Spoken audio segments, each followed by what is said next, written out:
اعوذ باللہ من الشیطان الرجیم بسم اللہ الرحمن الرحیم ومن الناس من يقول آمنا بالله وباليوم الآخر وما هم بمؤمنين يخادعون الله والذين آمنوا وما يخدعون إلا أنفسهم وما يشعرون في قلوبهم مرض فزادهم الله مرضا وَلَهُمْ عَذَابٌ أَلِيمٌ بِمَا كَانُوا يَكْذِبُونَ۔ اور لوگوں میں بعض ایسے بھی ہیں جو کہتے ہیں ہم ایمان لائے اللہ پر اور آخرت کے دن پر، حالانکہ وہ بالکل ایمان والے نہیں، چال بازی کرتے ہیں اللہ سے اور ان لوگوں سے جو ایمان لا چکے ہیں، اور واقعی میں کسی کے ساتھ بھی چال بازی نہیں کرتے بجز اپنی ذات کے، اور وہ اس کا شعور نہیں رکھتے۔ ان کے دلوں میں مرض ہے، یعنی ان کے دلوں میں بڑا مرض ہے، سو اور بھی بڑھا دیا اللہ تعالیٰ نے ان کا مرض، اور ان کے لیے سزا دردناک ہے، اس وجہ سے کہ وہ جھوٹ بولا کرتے تھے۔ منافقوں کا بیان کہ جب آن حضرت صلی اللہ علیہ وسلم ہجرت کر کے مدینہ منورہ تشریف لائے، اور یہاں پر یعنی کہ بہت سے قبیلے تھے، جس میں سے اوس قبیلے والے بھی تھے اور خزرج قبیلے والے بھی تھے۔ اوس اور خزرج کے قبائل میں سے اکثر نے انصار مدینہ بن کر حضور صلی اللہ علیہ وسلم کا ساتھ دیا، اور دونوں قبیلوں میں سے اکثر خوش نصیب مشرف اسلام ہو گئے، لیکن یہود اب تک بھی اللہ تعالیٰ کے اس نعمت سے محروم تھے۔ ان میں سے صرف ایک حضرت عبداللہ بن سلام رضی اللہ تعالیٰ عنہ نے اس سچے دین کو قبول کیا تھا، اور اس وقت تک منافقوں کا خبیث گروہ قائم نہ ہوا تھا، لیکن جب اسلام کو فتوحات ہونے لگی تو بہت سارے یہودی اسلام کا لبادہ اوڑھ کر مسلمانوں میں داخل ہو گئے۔ مال غنیمت، صدقات کے لالچ اور مسلمانوں کی فتح کے خوف سے انہوں نے ایسا کیا، لیکن وہ آخر کار رسوا ہوئے اور بری طرح ناکام اور نامراد ہوئے۔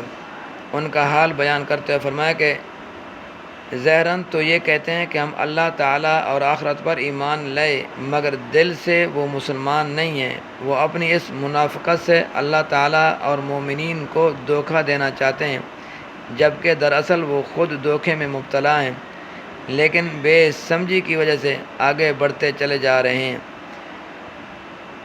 کیونکہ اللہ تبارک و تعالیٰ تو انسانوں کے دلوں کے بھیج کو جانتے ہیں۔ فرمایا انہ علیم بذات الصدور، جو کچھ انسان کے دل کے اندر جو بھی کھٹکرا ہوتا ہے، اللہ تبارک و تعالیٰ اس کو بھی جانتے ہیں، اس کے دل کے اندر کیا ہے۔ اظہار کرنا تو وہ تو بعد کی بات ہے۔ فرمایا آگے ان منافقین کے حال پر مزید روشنی ڈالی جاتی ہے، اور ارشاد ہوتا ہے کہ ان کے دلوں میں بڑا مرض ہے۔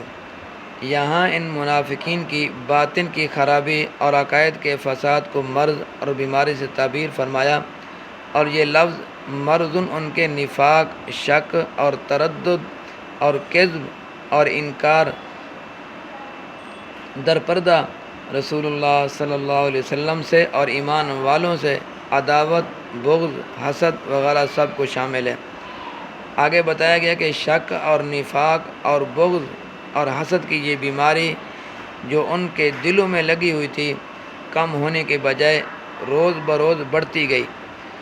جوں جوں اسلام اور مسلمانوں کو دشمنوں پر غلبہ اور اقتدار حاصل ہوتا گیا، اور جوں جوں دین اسلام کی شان اور شوکت میں ترقی ہوتی گئی، ان کے دلوں میں جلن اور تکلیف اور ان کے سینوں میں بغض اور حسد کی آگ بڑھتی گئی۔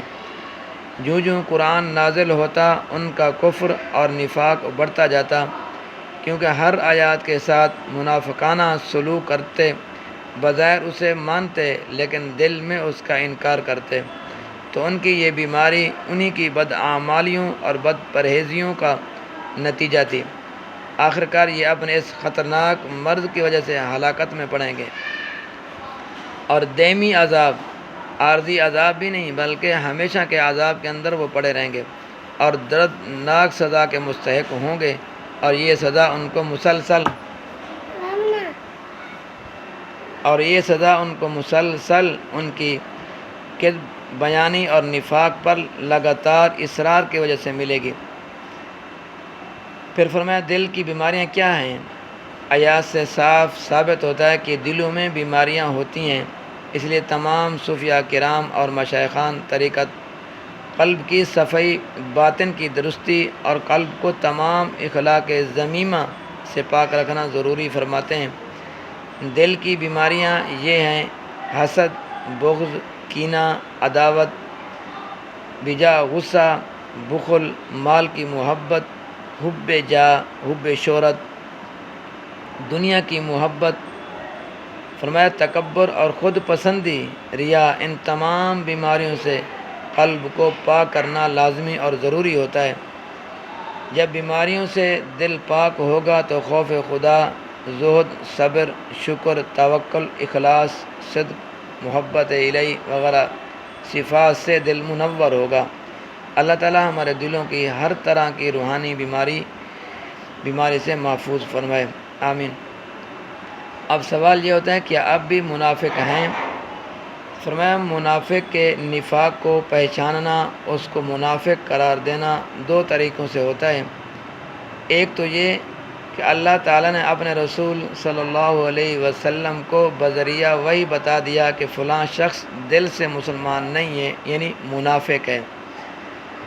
دوسری یہ کہ اس کے کسی قول اور فعل سے کسی عقیدہ اسلام کے خلاف کوئی بات یا اسلام کی مخالفت کا کوئی عمل ظاہر اور ثابت ہو جائے کہ حضرت صلی اللہ علیہ وسلم کی وفات کے بعد، کیونکہ ان قطاع وحی کے سبب ان کے پہچاننے کی پہلی صورت تو باقی نہ رہی، کیونکہ اللہ تبارک تعالیٰ آپ علیہ السلام کو وحی کے ذریعے بتا دیتے تھے کہ فلاں آدمی مسلمان نہیں ہے، فلاں آدمی کے دل کے اندر نفاق ہے، بغض ہے، حسد ہے، منافق آدمی ہے۔